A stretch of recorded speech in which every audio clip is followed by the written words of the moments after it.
What's going on, everybody? Welcome back to the Art Shack. So this is going to be part 2 of how to draw a summer in the mountain scene. This one's mainly going to be focused on the generalized shading and toning of everything, just so we can kind of establish where everything's going to kind of be. First thing I want to do in this is get rid of these guidelines. Just trying to think of what they're called. So they've served their purpose, don't really need them anymore. And with a lot of the details we've placed, they've kind of become erased anyway, so. That's really all they're good for, is in the very, very beginning portions of a video, or a drawing rather. In this case it's a video, but yeah.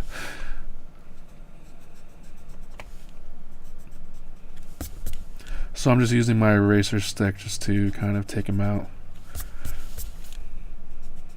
Now the only downside to doing the grid is that it can leave an indentation in the paper, which you'll see later on within the drawing when you're putting details and shading over it. You'll see a white line show up. So I'll probably end up seeing it in the sky, but hopefully there'll be enough tree details that it won't really become a huge issue. So first thing I want to do is get into the sky. Now I'm going to use a 4B pencil. It's getting pretty dark, but I'm going to use it very lightly. So I'm not going to do any clouds in this one, or at least I don't think I will. I may suggest a few, but I don't want to draw too much attention to the sky. So that's my general thought behind that. So I'm not putting any pressure on this pencil at all. Just kind of letting it do its own thing. So the 4B gets very dark, but it blends very easily, so that's why I'm using it.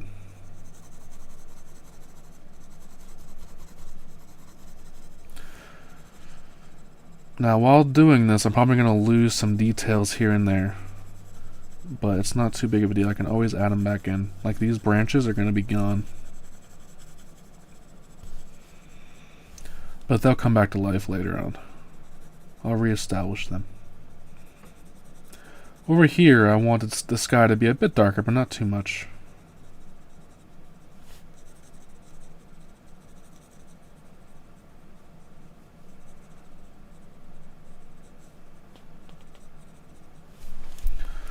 So right about there is where I want to be. Alright, so next point is to use a blending stump. If you don't have one of these, a Q-tip will work, a paper towel will work, or a cloth will also work. So you don't necessarily need a blending stump. But you still want to work it in a counterclockwise or clockwise motion. As long as you're going in circles, you're fine. It'll just help to evenly distribute everything.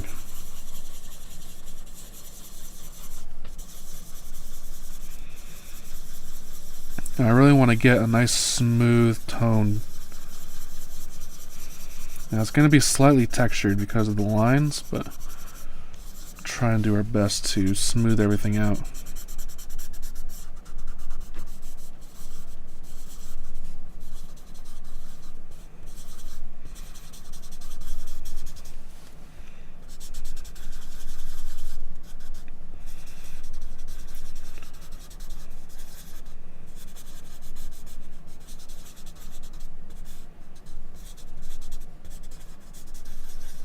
So you can see it doesn't take too long to really do that.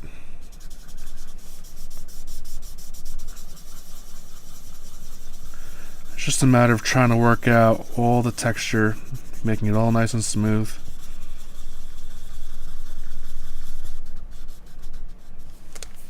Okay, so I'm going to grab a piece of cloth, try and find a nice edge on this where it's not too dirty. And this will help pick up some of that graphite and make it a little bit lighter, as well as smooth it out.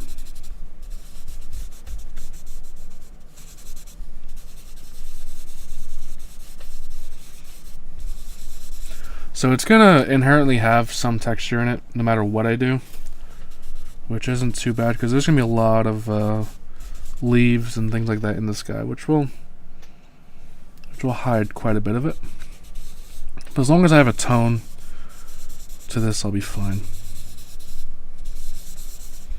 And a little bit of texture is not the end of the world either. It'll help to add a little bit of character into the work as well.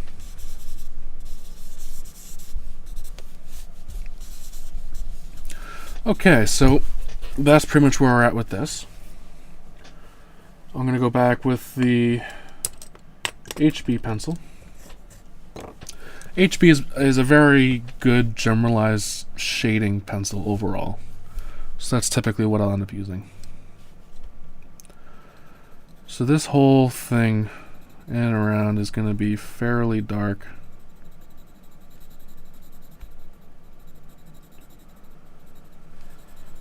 So I'm just going to be doing the tonal values for this just to kind of establish where everything's going to be.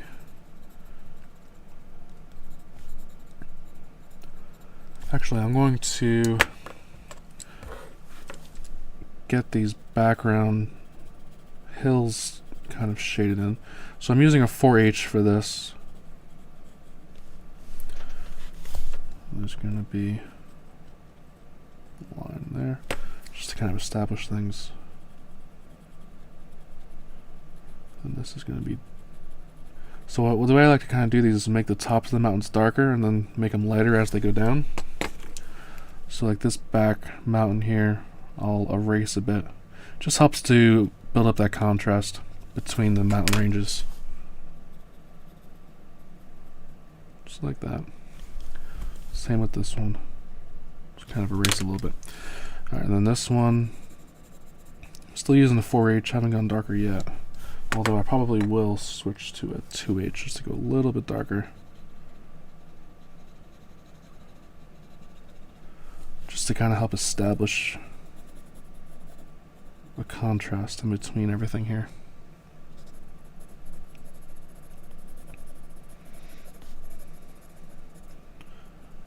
So I think I might leave these background mountains very, very simple.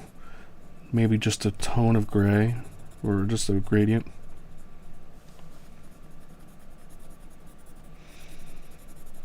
That way everything that's back there is still there, but not stealing the attention of everything else.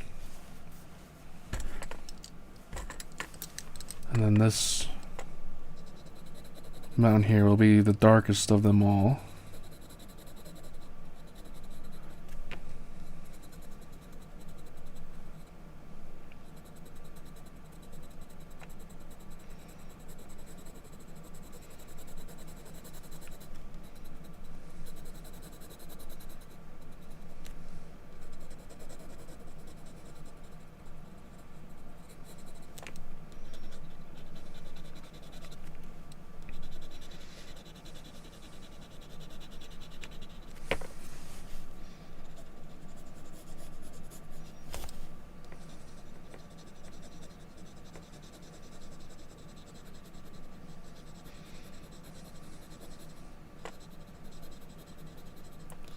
Alright, so just something like that. I'll just smooth it just a little bit. Not too much though.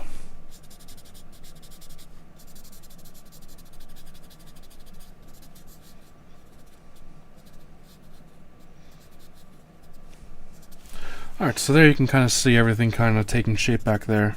And I think that's pretty a good amount of detail and shading. You don't want too much.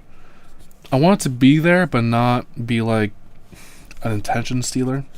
So a good way to kind of push objects back is to limit the amount of details that are put in it. They'll naturally push objects into the background.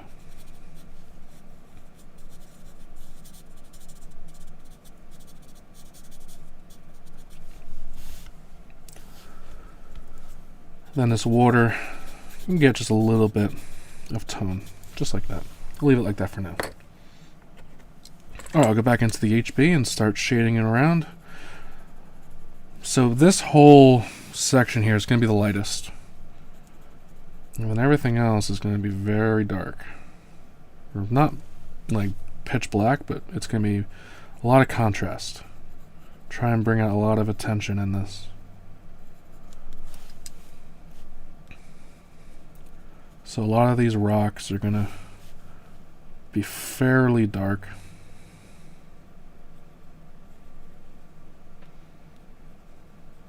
At this point, I'm not really worrying too much about my reference anymore. I've gotten to the point where my reference is about where this one is.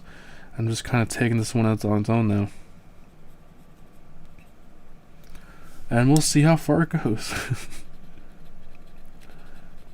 The thing about these real-time drawing series is that I'll upload like the first couple parts, and while I'm still recording later, and if I find out that I screw something up so bad and I can't recover from it, it's like, oh, what do I do? But I haven't had that yet, so I hope I don't run into that. But I'm at the point where even if I do make errors, I can still kind of backtrack to a point where I can recover, which is good. And even when I do something like that, maybe I can even turn it into something else that will work for whatever it is I'm doing.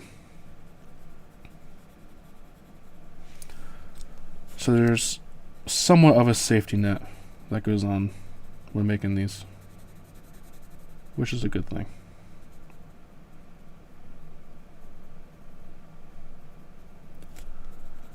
So I find that doing this tonal study really helps to establish where objects are in relationship to others. What I mean by that is the darker objects will tend to be forward, closer to you because of the contrast. You'll see a lot more contrast in objects that are closer to you than in objects that are really far away. So it really just helps to see where everything is in relationship to one another, and then you can make adjustments later on, just catering to what you see and what you like. I might change where this waterfall is slightly. It's a bit too close to the tree. Might move it over here, just like that. That way I have a little bit of breathing room between the tree and the waterfall. I don't want to have it too close. Then there'll be another rock here. So I'm going to be doing a slight amount of details, but mostly it's just going to be shading in and around these different areas.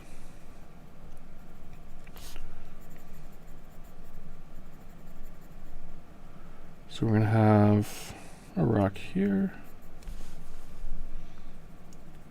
Something over here.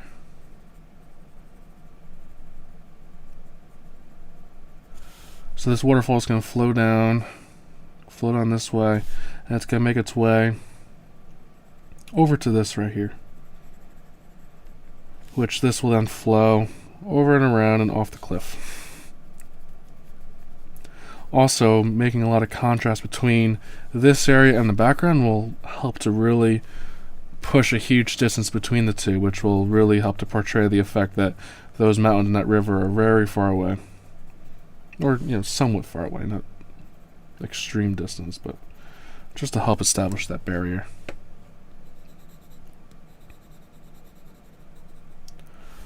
Alright, so all of this is going to be rocks and foliage and bushes and a bunch of living organisms all colonizing this one area.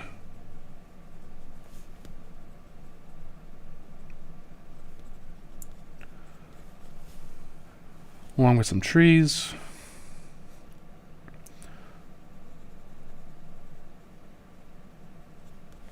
Now a lot of these trees can be very dark, so I'm just going to use the side of my pencil just to easily make the trunks of them. Just like that.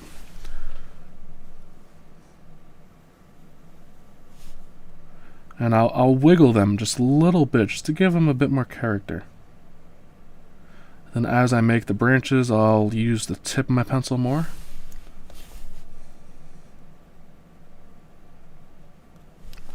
So we'll have 3 distinctive trees there, but there's going to be a lot of branches and in, around, and in between all of them.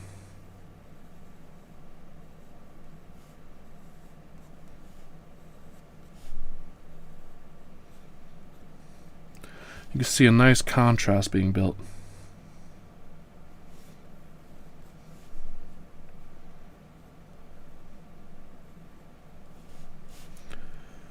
There's going to be some little trees kind of behind this hill.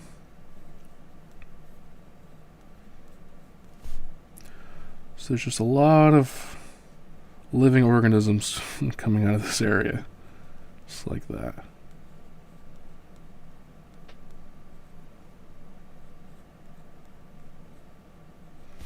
And a lot of them are going to kind of be growing sideways a little bit just because of the angle that they're growing.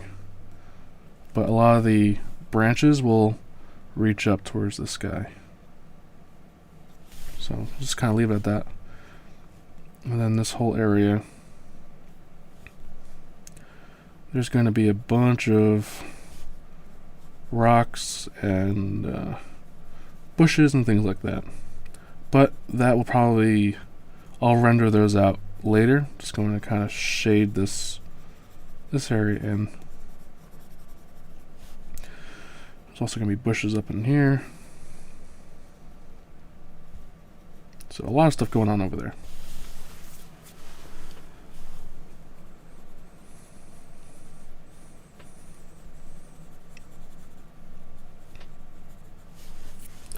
Which will work its way into these rocks. Just going to take a blending stump and just kind of make that tone right there.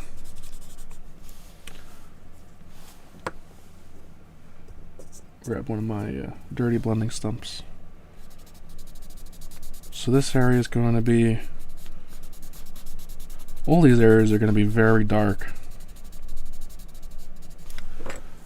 So what I'm going to do, just take my pencil and just kind of do a nice once over. So this is going to be a nice rock face hanging out right here. There's going to be some, to put in a nice larger rock right here. There's going to be some bushes and things like that hanging around. Now this may be a rock now, turn into a bush later. We'll see how things go. It's still very much in a sketch sort of like phase, so things are very much subject to change. It all kind of depends on later in the drawing and how things are working with each other, and if I need a contrast, if I need difference in shapes, things like that. You can kind of switch things up and go with some different ideas. So I'm just using the blending stump just to kind of smooth out some of these areas. Now over here, there's going to be a lot of grassy sort of things going on. I also want to have a couple of roots hanging out to these trees. I remember I want to do that. I'll have this shaded in.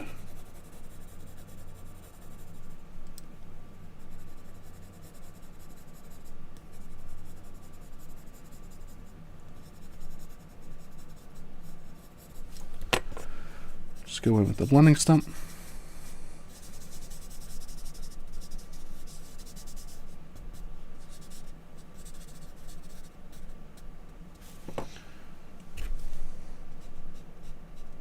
So you can kind of see that the waterfall is showing up against that contrast.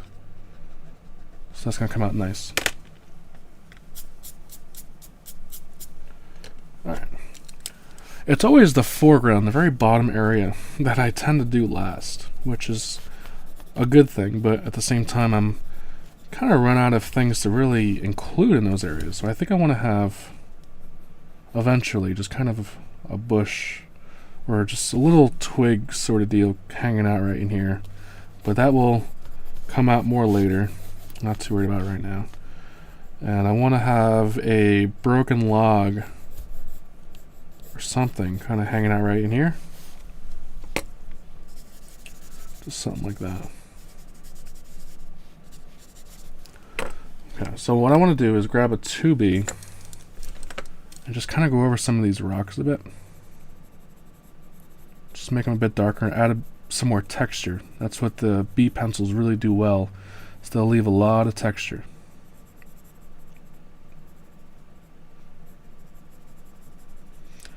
And that texture makes really nice, natural looking rocks. That's why I like using them a lot.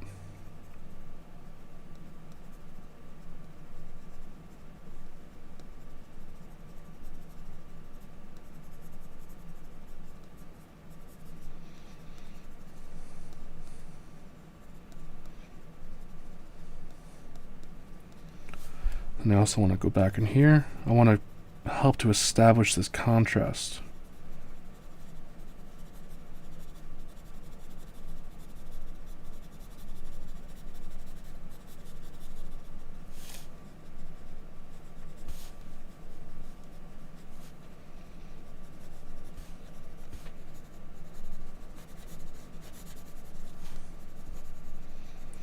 This will really help to make different things pop out.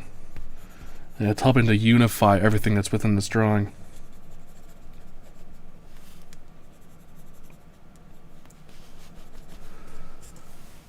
Okay, and then everything up in here, let me grab the other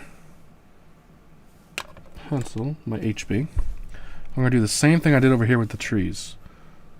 So I'm just going to use the side of it, kind of wiggle it a bit as it goes, and just create some trees. Let's have some branches coming out over here. And we'll have another tree coming up, as well as another one. So this is gonna, it's really kind of like a forest on both sides of these. This will help anyone who is asking if I could draw a heavily wooded area. This is gonna, I'm gonna at least classify it as something like that. So there's a lot of bushes coming out over here, as well as this tree that I've lost. So I'm going to place that in again.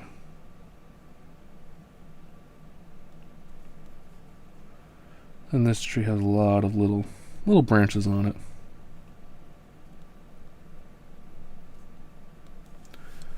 And there's also another tree I'll have coming out from about here, and that'll come up to about there or so. And a lot of its branches work its way out towards this way.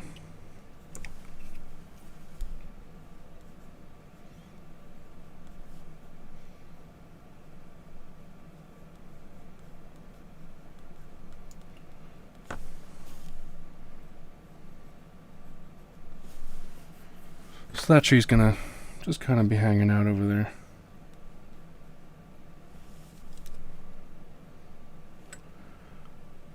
And there will of course be quite a few more trees that are hanging out up in this area. It's gonna be quite a few pine trees as well.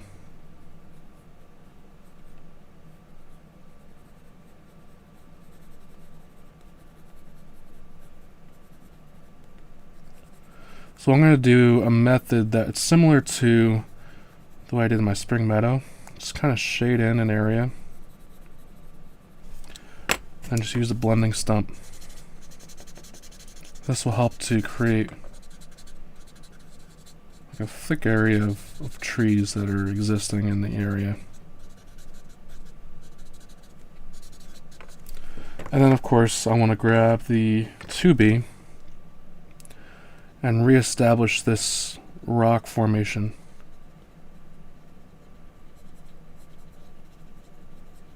Make sure that this doesn't lose contrast against that. And then maybe I'll have this rock come out some more, like that.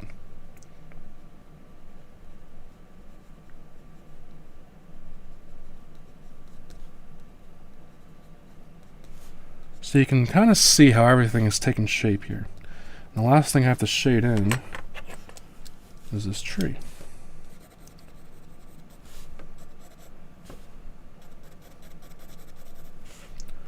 So it's mainly gonna remain somewhat undone so far. So I'm not really ready to do this yet. This is gonna be probably the last thing that I do to this drawing.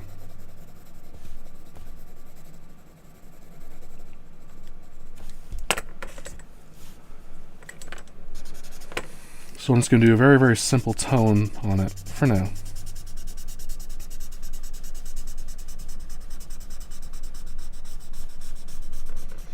And there's not too much contrast for it yet, but there will be. I'm going to try and remedy just a little bit of that right now.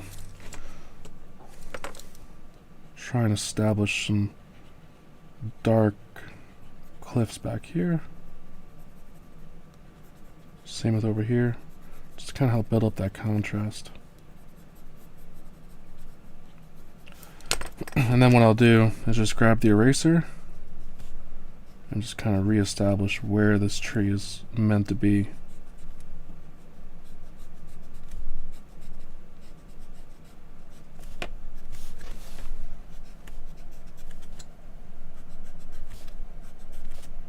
This is going to be the highlight on it. So that'll kind of help me figure out where everything's going to be.